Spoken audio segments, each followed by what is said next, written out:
आज उत्तर प्रदेश में लोकसभा चुनाव के दूसरे चरण का मतदान शुरू हो गया है। 8 लोकसभा सीटों पर मतदान की प्रक्रिया जारी है। मेरठ की जनता भी मतदान करने के लिए बढ़ चढ़कर हिस्सा ले रही है। जिला प्रशासन भी निष्पक्ष चुनाव कराने के लिए मैदान में उतरा हुआ है। जनपद मेरठ के जिलाधिकारी दीपक मीणा व वरिष्ठ पुलिस अधीक्षक रोहित सिंह साजवान विभिन्न बूथों पर जाकर भ्रमण कर रहे हैं और सुनिश्चित कर रहे हैं कि चुनाव के दौरान आचार संहिता का उल्लंघन ना हो। कुछ मतदाताओं से बात करते हैं और जानते हैं कि उन्होंने किन मुद्दों पर मतदान किया है। आज उत्तर प्रदेश में दूसरे चरण के मतदान की प्रक्रिया शुरू हो गई है। हमारे साथ जिलाधिकारी मेरठ दीपक मीणा जी जुड़ गए हैं। उनसे पूरी अब तक की प्रक्रिया पूछते हैं कि क्या क्या हुआ है। देखिए, जैसा आप लोग जानते भी हैं कि आज हमारी लोकसभा का चुनाव है, जिसमें 5 विधानसभाएं हैं और हमारे इसमें 2042 बूथ हैं और इसमें आधे से ज़्यादा बूथों पे वेबकास्टिंग सुनिश्चित की जा रही है। अब तक जैसा आप लोग देख रहे हैं कि 4 बजने वाला है और मतदान बहुत शांतिपूर्ण तरीके से चल रहा है। सभी लोग अभी भी मतदान कर रहे हैं और पूरी कोशिश यही है कि 6 बजे तक जब तक पोलिंग हो तब तक मतदान बहुत शांतिपूर्ण और अच्छे माहौल में हो। पर्याप्त मात्रा में forces, sector magistrate and zonal magistrate तैनात हैं, तो कोई भी ऐसा इशू नहीं आया। पॉलिटिकल पार्टीज़ के छोटे मोटी कोई प्रॉब्लम्स थी तो उसको तत्काल एड्रेस की गई हैं और कोई भी ऐसा पेंडिंग इशू नहीं है। सर, आप मतदान के लिए लोगों को क्या संदेश देना? नहीं, मैं यही कहूँगा कि मैं लोगों को यही रिक्वेस्ट करूँगा कि आपको 5 साल बाद एक बार मौका मिलता है, अपने मताधिकार का प्रयोग करें। 10 मिनट के लिए बूथ पे आएँ, अपना वोट अवश्य डालें। का मतदान चल रहा है, आप यहाँ आए, आपने लोकसभा चुनाव के लिए मतदान किया। आपने किन मुद्दों को लेकर मतदान किया? देखिए, मुद्दे तो बहुत है, जैसे कि बेरोज़गारी और बहुत मुद्दे हैं वो रोज़गारी के अलावा भी। लेकिन बट ये जैसे हम लोगों ने पीछे अभी देखा इन 5 सालों में, तो हम लोगों ने अपने बच्चे का एडमिशन करवाया। बहुत ज़्यादा हम लोगों का किताबें और ये स्कूल की फ़ीसें बहुत ज़्यादा, मतलब एक बहुत ज़्यादा महंगाई की तरफ जो है वो जा रही है, जो हम लोग बहुत मुश्किल से उसको नहीं कवर कर पा रहे हैं। हमारी तो सरकार से ये विनती है कि ये सब चीज़ों पर वो कंट्रोल करें, पढ़ाई लिखाई में बच्चों की, जो आगे चल के देश भविष्य अच्छे बनेगा बच्चों से ही। पीछे सरकार का एक फैसला आया कि हम एनआरसी लागू करेंगे, सीए लागू करेंगे, आप इसको कैसे देखते? मैं उसको सब चीज़ों को, बेरोज़गारी और सीए, एनआरसी, सब चीज़ों को मैं सबसे ऊपर रखता हूँ। बिल्कुल शिक्षा को, शिक्षा अगर बेस्ट होगी, फ्री होगी, सहूलियत होंगी, अपने बच्चों को अच्छे से अच्छे स्कूल में पढ़ा सकते हैं, बड़े बड़े स्कूल, सरकारी सुविधाएं दे हमें सरकार, तो हो सकता है सब चीज़ों पर हम फतेह पा लेंगे, सब चीज़ को हम कब्जे में कर लेंगे, अपनी मुट्ठी में कर लेंगे। यदि शिक्षा ही इतनी महंगी हो जाएगी, अगर शिक्षा फ्री हो जाएगी और अच्छी शिक्षा हो जाएगी, सहूलियतें मिलेंगी शिक्षाओं में बच्चों को हमारे, तो बहुत ज़्यादा हम आगे निकल जाएंगे। हम सब बेरोजगारी, सीए ना सब पे हम अपना फोकस बना लेंगे, लेकिन शिक्षा बिल्कुल कुछ भी नहीं है, जीरो है। आपने लोकसभा चुनाव के लिए मतदान किया है, आपने किन मुद्दों पर मतदान किया? देखो, मुद्दे तो बहुत सारे हैं, मगर प्रमुखता सा मुद्दा जो है वो रोज़गारी का है।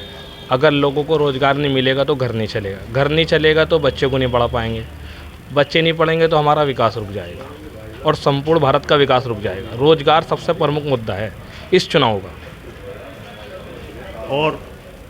और कुछ पॉलिसी गवर्नमेंट की हेट वाली है, हेट मुस्लिम वगैरह, जैसे एनआरसी के लिए करने की बात कर रहे हैं। हम सब समाज ये कहता रहता है सोशल मीडिया पर, कागज़ ढूंढो। उस बंग समाज से हम ये कहना चाहते हैं, हमें कागज़ ढूंढने की ज़रूरत नहीं, क्योंकि हमारे पुरखों की मट्टी में मिले हुए हैं। हमारे कागज़ तो यहीं हैं, हमारी कब्रें हैं, 100 साल पुरानी कब्रें हैं हमारी पुरखों की, तो कागज़ मट्टी में दफन है हिंदुस्तान की, और हम भी यहीं दफन होंगे, यहीं रहेंगे। आपका नाम? मोहम्मद खालिद। देखिए, आज आप जो है लोकसभा चुनाव के लिए मतदान करने आए हैं। जी, कर दिया मतदान। आपने जो मतदान किया है वो किन मुद्दों को लेकर किया है, क्या समस्याएं हैं? देखिए, सरकारों के अपने अपने फैक्ट होते हैं, अपनी अपनी मुद्दे होते हैं कि हम बेरोज़गारी पर चुनाव वो लड़ेंगे, मतलब कर रहे हैं, हम स्वास्थ्य पर कर रहे हैं, किसानों की आय दुगनी करने पर उनका एक वो है। तो आप किन मुद्दों को लेकर, क्या नाम है, आज मतदान कर रहे हैं? मुद्दा किसानों का भी बहुत बड़ा है, उनके भी एमएसपी रेट होना चाहिए और बेरोज़गारी इतनी है, कारोबार नहीं है, महंगाई ज़्यादा है, और एक सबसे बड़ा अहम मुद्दा है एनआरसी का। हम सब यहीं के रहने वाले हैं, यहीं पैदा हुए, हमारे बाप दादाओं की ज़मीन जायदाद यहीं है। अब कहाँ जाएगा आदमी एनआरसी में, क्या होगा? देखिए, अब से 10 साल पहले पेट्रोल के दाम 50-55 रुपये हुआ करते थे, गैस का सिलेंडर 400 साढ़े 400 रुपये हुआ करता था। आज सिलेंडर 900 रुपये पहुँच गया है। अभी थोड़े दिन पहले 1100 रुपये का सिलेंडर था। ठीक है। तो आप कैसी सरकार चाहते हैं कि जो महंगाई कम करे, आपके बच्चे पढ़ें, आपके बच्चे अच्छी शिक्षा प्राप्त करें, आपके बच्चे अच्छे मेडिकल में आपके बड़े बूढ़ों का इलाज हो, आप जो है क्या नाम है सड़क पर चलें तो आपकी सुरक्षा व्यवस्था हो, आपके व्यापार की सुरक्षा व्यवस्था हो। तो ये मैं इसके बारे में आपसे पूछ रहा हूँ कि इसमें क्या क्या मतलब आपको चाहते हैं।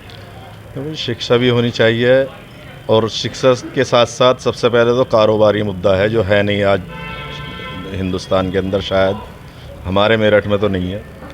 कारोबार अगर होगा तो शिक्षा भी होगी, बच्चों की पढ़ाई भी होगी, खाने को भी आएगा। जब कारोबार ही नहीं है तो कुछ भी नहीं होगा।